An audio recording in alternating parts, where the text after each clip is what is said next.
عمر اسماعیل صاحب کو بھی شامل گفتگو کرنا چاہیں گے، متحدہ قومی موومنٹ کے رہنما ہیں آپ. یہ بتا دیجیے گا عمر صاحب کہ سسٹم چینج کرنے کی بات ہو رہی ہے، اور ایسی ایک کوشش ہم نے دیکھی بھی کہ جب وزیر اعظم پاکستان جو ہیں وہ عمران خان صاحب موجود تھے اور بہت بڑے بلند و بانگ دعوے کیے جاتے تھے نظام کی تبدیلی کے، لیکن ان کی اس ٹینیور میں بھی جتنا عرصہ حکمرانی رہی ہے پاکستان تحریک انصاف کی، کسی طرح کی کوئی تبدیلی سسٹم میں رونما ہوتی ہوئی نظر نہیں آئی. اگر کوشش کی جا رہی ہوتی آپ کے خیال میں تو کیا حالات اب سے کچھ مختلف ہوتے؟ اعوذ باللہ من الشیطان الرجیم، بسم اللہ الرحمن الرحیم.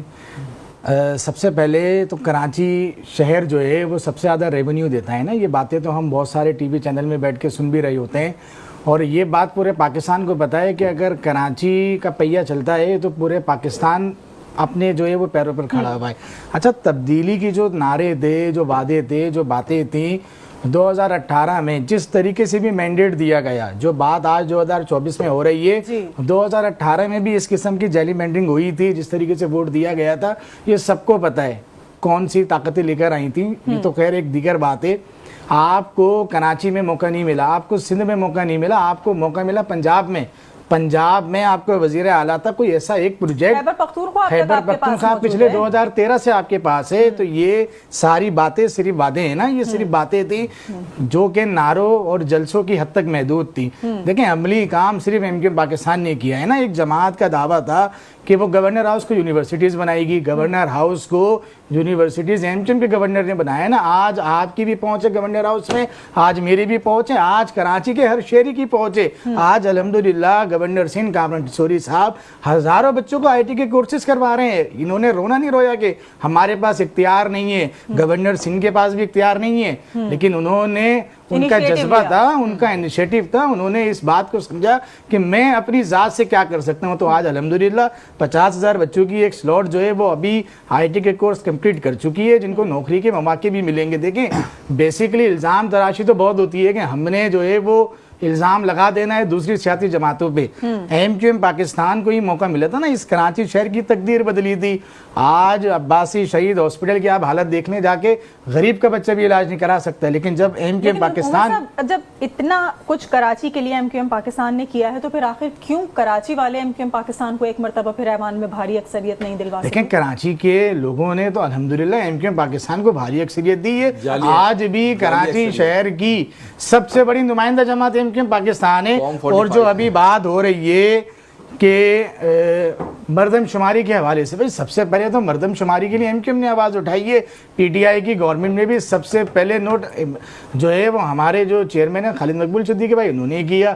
الحمدللہ 73 لاکھ لوگوں کو بازیاب کرا لیا. اور الحمدللہ ہم 1947 والے ہیں، ٹھیک ہے، ہم اس ملک کے رہنے والے ہیں، ہم اپنے وطن سے محبت کرتے ہیں. الحمدللہ ہماری پاک آرمی نے جس طریقے سے بھارت کو شکست سے دوچار کیا نا، تو ہمیں فخر ہے اپنی آرمی کے اوپر، ہمیں فخر ہے جناب عاصم منیر صاحب کے اوپر، جنہوں نے انیشیٹو لے کے اس شہر کو، اس پاکستان کو، اس سندھ کو، جس طریقے سے یہاں پہ جو ہے وہ تشدد کی سیاست ہو رہی تھی، الحمدللہ آج پورے پاکستان میں امن و امان کی صورتحال قائم ہے. نہیں، یہ ساری چیزیں تو اپنی جگہ ٹھیک ہے، لیکن ہم جس طرح سے بات کر رہے ہیں کہ جی کراچی سب کو پالتا ہے، لیکن کراچی کو کوئی نہیں پال پا رہا. اس کو پینے کا پانی گھروں میں صاف لوگوں کو نہیں مل رہا، وہ بھی خرید کے استعمال کرنا پڑتا ہے. ٹینکر مافیا کے ہاتھوں بلیک میل ہوتے ہیں، اسی ٹینکر مافیا کی وجہ سے سڑکوں پر غیر محفوظ ہوتے ہیں. سیوریج کے مسائل کا ذکر کیا کہ لوگ سیوریج کے جو ہے وہ پانی میں رہنے پہ مجبور ہیں، تو بیماریاں جو ہیں وہ اس کو بھی اٹھا رہے ہیں. تو یہ جو کراچی کی آپ بات کر رہے ہیں کہ اون کرتی ہے ایم کیو ایم پاکستان، اور اپنے دور میں انہوں نے بہت کچھ کیا بھی ہے، تو پھر اب یہ اگر بہت کچھ کیا تھا تو کیا چند عرصے میں یہ تمام تر مسائل واپس آ گئے؟ یہ چند عرصہ تو نہیں ہے، 17 سال سے پیپلز پارٹی سندھ گورنمنٹ پورے سندھ پر قابض ہے. وزیر اعلیٰ سندھ جو ہے وہ پیپلز پارٹی کا ہے، جتنے بھی وزیر ہیں وہ پیپلز پارٹی کے. اچھا، یہ جو سیوریج کی آپ بات کر رہی ہیں، سیوریج کا نظام ایم پی اور ایم این اے کے پاس نہیں ہے، یہ نظام بلدیہ کے پاس ہے. اس کے میئر ہیں مرتضیٰ وہاب صاحب، اور واٹر بورڈ کے کو چیئرمین بھی مرتضیٰ وہاب صاحب. یہ تو سندھ حکومت کی نااہلی ہے نا. ایم کیو ایم تو ایوان میں بھی آواز اٹھا رہی ہے. آج جتنے بھی اختیارات ملے ہوئے ہیں، جو ایک جماعت جس کے ٹاؤن ناظم ہے، جتنے بھی اختیارات ملے ہیں وہ ایم کیو ایم کی کوششوں سے ملے ہوئے نا. ایم کیو ایم ہی گئی تھی سندھ ہائی کورٹ میں، سپریم کورٹ بھی ایم کیو ایم گئی. تو جتنے بھی محدود وسائل ملے الحمدللہ ایم کیو ایم کے وجہ سے ملے. اور ایم کیو ایم نے تو بائیکاٹ کیا تھا کہ اس شہر کے ووٹوں سے جو ہے وہ کھیلا گیا تھا. آپ کی سیٹیں کم کر دی گئی تھی کراچی کے شہروں کی. کس نے کم کری تھی؟ پاکستان پیپلز پارٹی کی گورنمنٹ نے کم کری تھی. اگر جماعت اسلامی اپنے لالچ کے چکر میں اگر الیکشن کا بائیک آؤٹ کر دی تھی تو آج اس شہر کی صورتحال مختلف ہوتی. تو اس کی سب سے بڑی جو خرابی یہ وہ 2-3 جماعتیں ہیں جنہوں نے اپنے مقاصد کے لیے الیکشن کانٹیسٹ کیا. تو بھائی آپ نے اگر الیکشن لڑ لیا تو آپ اس مسائل کو حل کریں. آج ہر گلی کے اندر گٹر کا پانی ہے, ہر پورے شہر کے اندر سڑکیں خراب ہیں, روڈ خراب ہیں. دیکھیں ہمیں مفلوج کر دیا ہے. ہمارا یہ کام نہیں ہے کہ ہم یہاں پہ بیٹھ کے یہ بات کریں کہ گٹر کا پانی, بھائی ہمارے بچے ایجوکیشن سے دور ہیں. کون سی ایسی حکومت ہے جس نے ایجوکیشن کے اوپر کام کیا؟ الحمدللہ MQM پاکستان نے ایجوکیشن کے اوپر کام کیا ہے نا.